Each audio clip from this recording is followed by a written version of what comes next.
Vivant à Boston, Martha et Sean Carson s'apprêtent à devenir parents.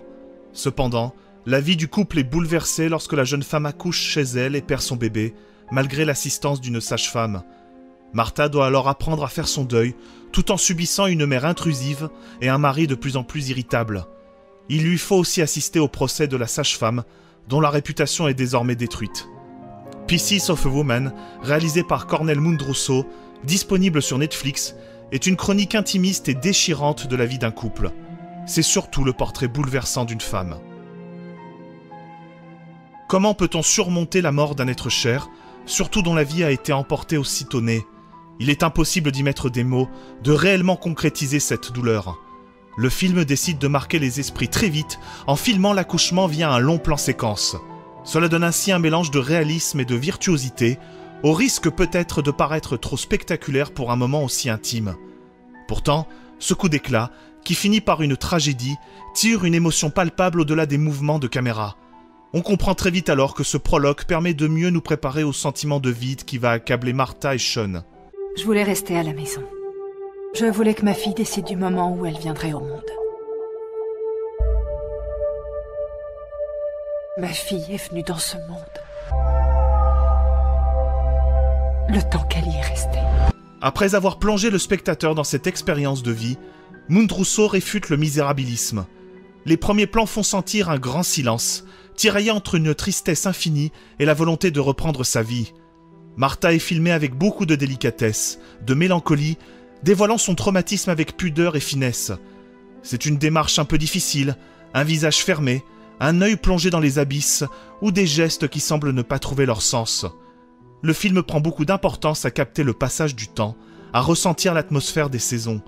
Un détail fondamental, mais qui dévoilera son véritable but plus tard. Le couple a évidemment du mal à se remettre de ce drame. En cela, le réalisateur évite le catalogue de clichés et de passages obligés, faisant glisser fatalement sa narration comme dans un rêve. Il faut se réveiller, rien ne sera jamais comme avant. Martha semble affronter la terre entière, se détacher des siens. Sa famille est un poids parfois lourd à supporter. Mundruço refuse toutefois de la juger, car son regard est ailleurs. Au-delà du parcours de Martha qui l'incite à se battre, d'affronter frontalement son deuil et ce qui s'est passé avec la sage-femme, le film s'attache finalement à une dimension sensorielle, spirituelle de la filiation qui unit Martha à sa fille défunte. Dans un premier temps, Martha semble complètement détachée d'elle, avec beaucoup de froideur. Elle a presque une réaction clinique, décidant qu'il n'est même pas utile de lui dresser une sépulture. Sa visite dans un musée des sciences avec ses corps exposés comme des pièces a quelque chose de déstabilisant, mais jamais choquant. C'est progressivement que le rapport à la nature et à ses éléments refait surface, comme si le rejet faisait place au désir instinctif de se reconnecter à la vie. Effectivement, ce rapport au corps du bébé, à son odeur, à la sensation de l'avoir tenu ne sont pas des souvenirs amers à cacher, mais bien un lien indestructible qui va réanimer Martha. C'est dans ce parti pris que Pieces of a Woman est poignant.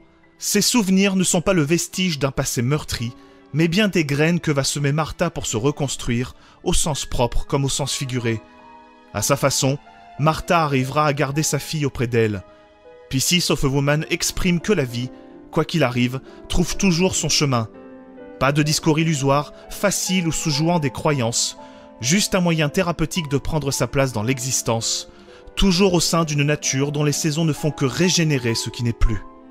Tu dois faire face à cette situation. Je fais face à la situation, je fais face à la situation.